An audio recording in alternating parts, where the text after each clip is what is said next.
Gentlemen of the media, this is Azimio's statement on Finance Bill 2023-2024. The Finance Bill prepared by the Kenya Kwanza regime, spelling out how they want to raise money in the 2023-2024 financial year, is a piece of punishment that Kenyans should be deeply concerned about.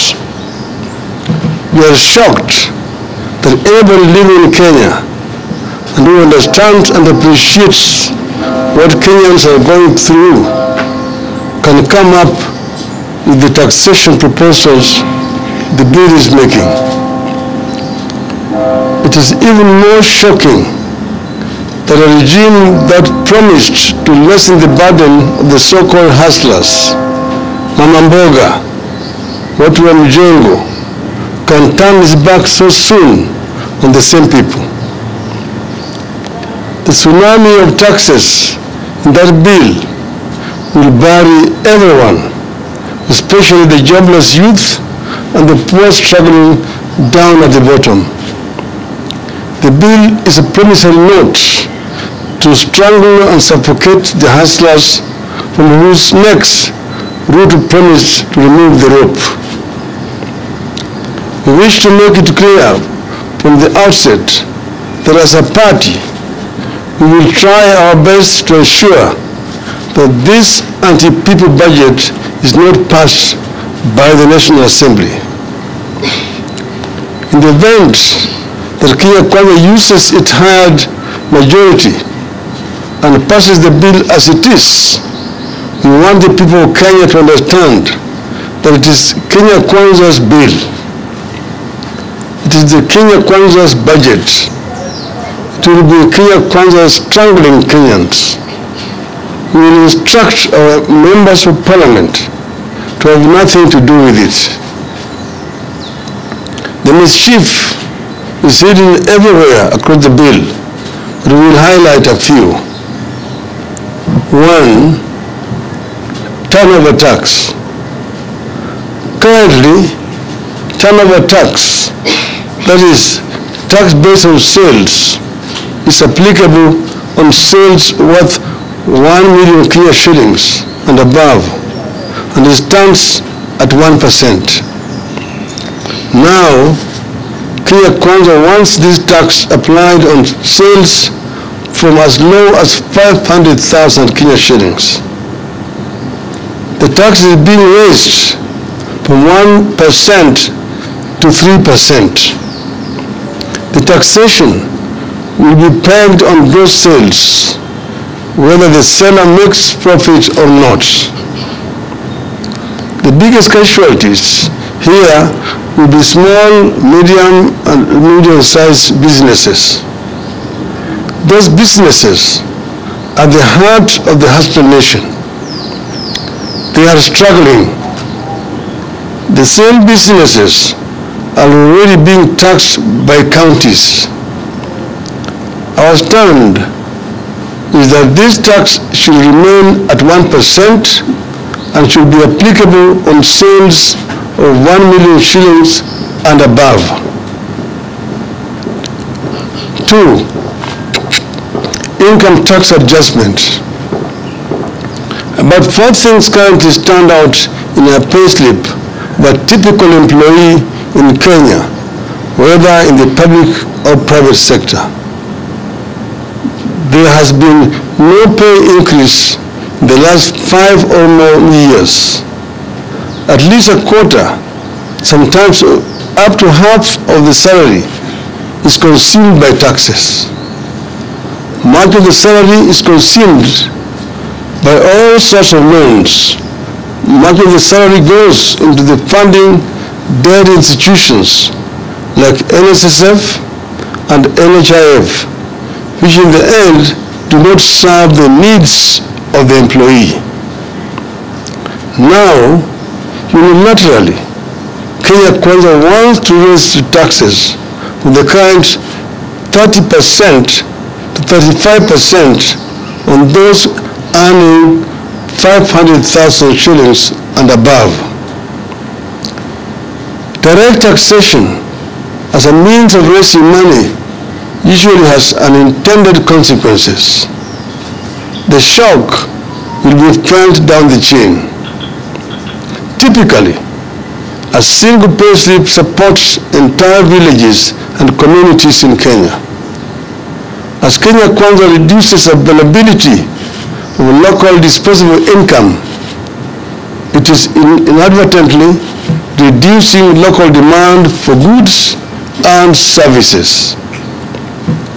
It leads to more unemployment and more desperation.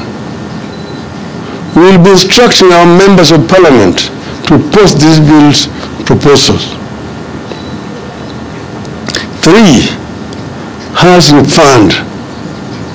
Unilaterally, Kenya Kwanza wants to deduct 3% of basic salaries to finance affordable housing scheme. How the regime arrived at 3% and not 1 or 2, nobody knows. In an economy where employees are already faced with reduced income due to high cost of goods, we find the introduction of this new tax irrational. It further reduces the amount of disposable income available to the economy.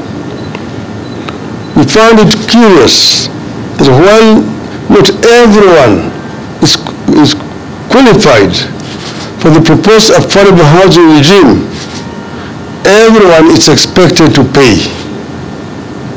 This is illegal borrowing. According to the bill, those who do not qualify for affordable houses will have their monies refunded or transferred to the beneficiaries after 7 years. There is no mention of interest accrued on the money. You're borrowing money without paying interest. It is not clear why an employee who does not need a house will have his or her money tied up in a housing scheme when he or she would wish to spend it on farming or just feeding the family.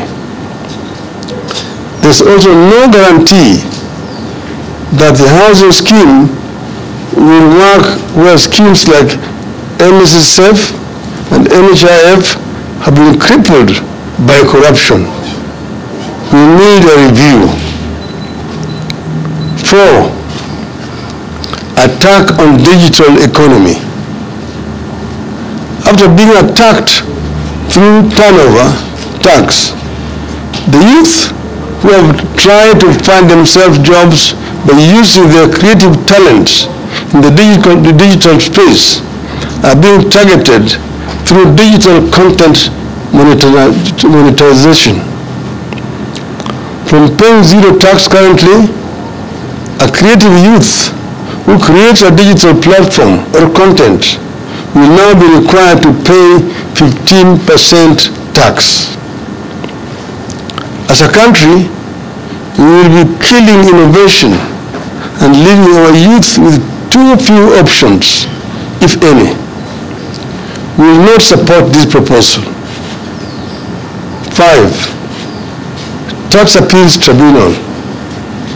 A proposal is being made that in the event of a business or an individual who has a dispute with the Kenya Revenue Authority over tax owed, the individual or company will be required to deposit 20% of the disputed amount with the KRA before the matter can be heard by the Tax Appeals Tribunal. This is another aspect of illegal borrowing by the regime. It is open to abuse by rogue KRA officers. It will affect cash flow of companies. We oppose it. 6. Taxation of reimbursements, that is per diem. Out of the blues, Kenya Kwanza wants to tax money paid to officers on duty at 30%. How then to those officers meet their expenses. Since when did reimbursements get to be treated as income? We find this requirement extremely punitive. We oppose it. We've known that this per diem was being paid by people to be spent to defray expenses wherever they're traveling. And those costs, the cost of living in those countries already been worked out by the government. If you are taxing it, you are therefore subjecting these officers to suffering wherever they travel. 7, taxing trade associations. After taxing traders, Kenya Kwanza want to follow them and tax their associations. Associations whose duty is to fight for the welfare of members will now be deemed to be carrying out business and be taxed on gross receipts, which will be deemed as income. This is double jeopardy that will affect the welfare of businesses in the country. We oppose it. 8, enhance VAT payments. Buried in this bill are proposals to remove from zero rating to tax-exempt pharmaceutical products, agricultural pest products, and even fertilizers.